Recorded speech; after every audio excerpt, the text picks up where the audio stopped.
tarde a todos.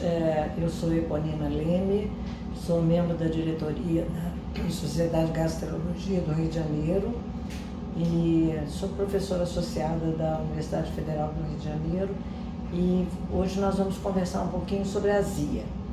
A azia, a primeira coisa que se deve dizer é que é uma sensação de queimação que vem atrás do peito, do osso externo, que sobe e vai até o pescoço, até a garganta. Essa sensação de queimação, ela pode vir em diferentes períodos, mas de modo geral tem relação com certos tipos de alimentos picantes, café em excesso e algumas horas após as refeições, pode acordar o paciente à noite, e ela é mais ou menos frequente na dependência do que está acontecendo. A azia, o nome científico de azia é pirose, né? É a mesma coisa, são sinônimos. É o sintoma típico que nós chamamos da chamada doença do refluxo gastroesofágico, né?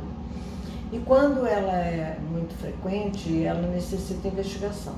Muitas vezes a azia ela aparece no momento de uma alimentação mais exagerada, de certos tipos de alimento, e não há necessidade de aprofundar a investigação se ela não for muito frequente.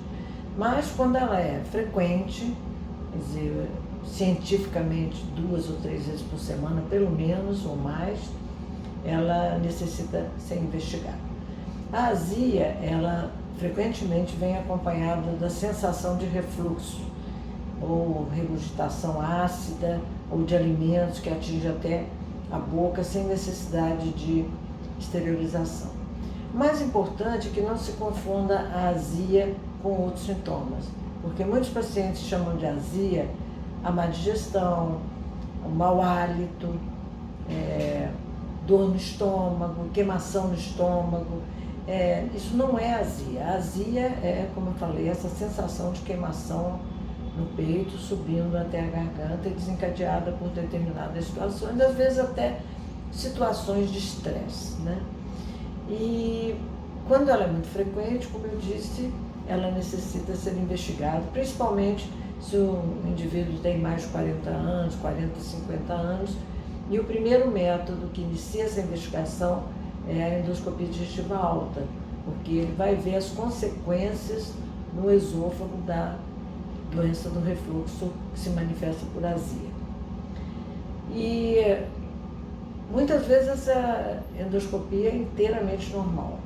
E em 30 a 40% dos pacientes que têm azia frequente, esses sintomas típicos da doença, surge a inflamação, que é a chamada esofagite. Às vezes o paciente apresenta também uma hérnia hiatal, que frequentemente acompanha a azia, a doença do refluxo, embora não seja sinônimo, e o grau de esofagite vai ser graduado pelo endoscopista. Existem graus leves e graus mais intensos.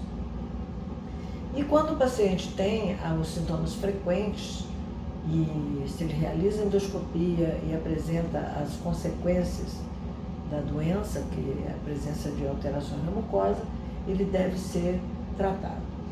O tratamento envolve, em primeiro lugar, mudanças nos hábitos de vida.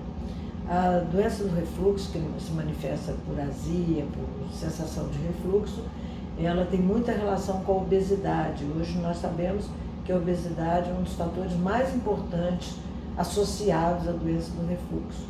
E há maus hábitos alimentares, de alimentos gordurosos, de frituras, comidas apimentadas. Então, a primeira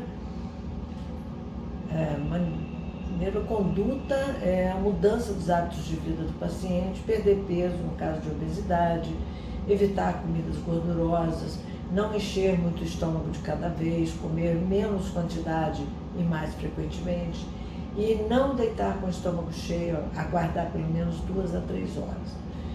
E o uso de medicações que reduzam a acidez do estômago, porque a causa dos sintomas é o refluxo do conteúdo gástrico, do conteúdo ácido gástrico para o esôfago. E, nesse particular, os medicamentos que são mais empregados são os chamados inibidores de bomba de próton, que devem ser prescritos nestes casos, e a dose varia com a intensidade dos sintomas, com a presença de alterações na mucosa do esôfago, etc. E tudo isso vai ser orientado pelo médico que estiver acompanhando o paciente. Então, é fundamental que o paciente que apresente sintomas frequentes, ele procure uma orientação médica, porque o médico que vai saber conduzir o quadro, saber quanto tempo ele vai precisar de fazer a medicação e a intensidade das medidas comportamentais que ele vai ter que realizar e por quanto tempo. Queria deixar claro também que muitas vezes essa doença, que é a doença do refluxo gastroesofágico, ela, além da chamada azia e da sensação de refluxo, ela pode se manifestar pelo que nós chamamos sintomas atípicos da doença, dos quais o mais importante ou mais frequente são os chamados sintomas respiratórios e as manifestações otorrinolaringológicas da doença. Então, queria assinalar a presença de tosse crônica em indivíduos não fumantes, que pode ser uma manifestação da doença, uma manifestação atípica da doença, e alterações otorrinolaringológicas, como o pigarro, a sensação de bola na garganta, as alterações vocais, como rouquidão, mudança do timbre vocal. Essas podem ser manifestações atípicas da doença. E uma outra manifestação que frequentemente alarma muito o paciente é a chamada dor torácica não cardíaca, que pode ser muito parecida com a dor cardíaca, e é fundamental que o paciente exclua essa possibilidade antes de ser investigado para a doença do refluxo. E neste caso, quando a endoscopia inicial não mostra alterações na mucosa esofágica e o paciente é tratado assim mesmo e não apresenta nenhuma melhora, ou uma melhora menor do que a esperada, ele pode ser submetido a outros métodos complementares, e o mais importante nesse caso seria a observação da quantificação do refluxo no esôfago, são os métodos de monitorização de pH-metria prolongada. Mas esses métodos são indicados nessas manifestações atípicas e quando o paciente não responde ao tratamento convencional ou está respondendo de uma maneira subótima.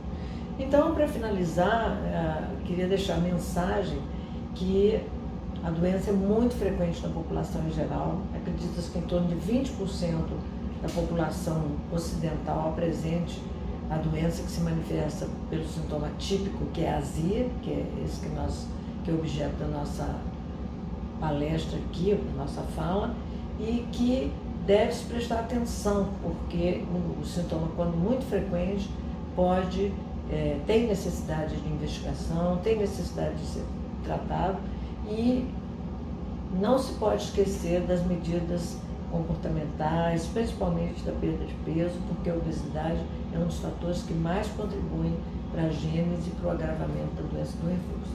Muito obrigada.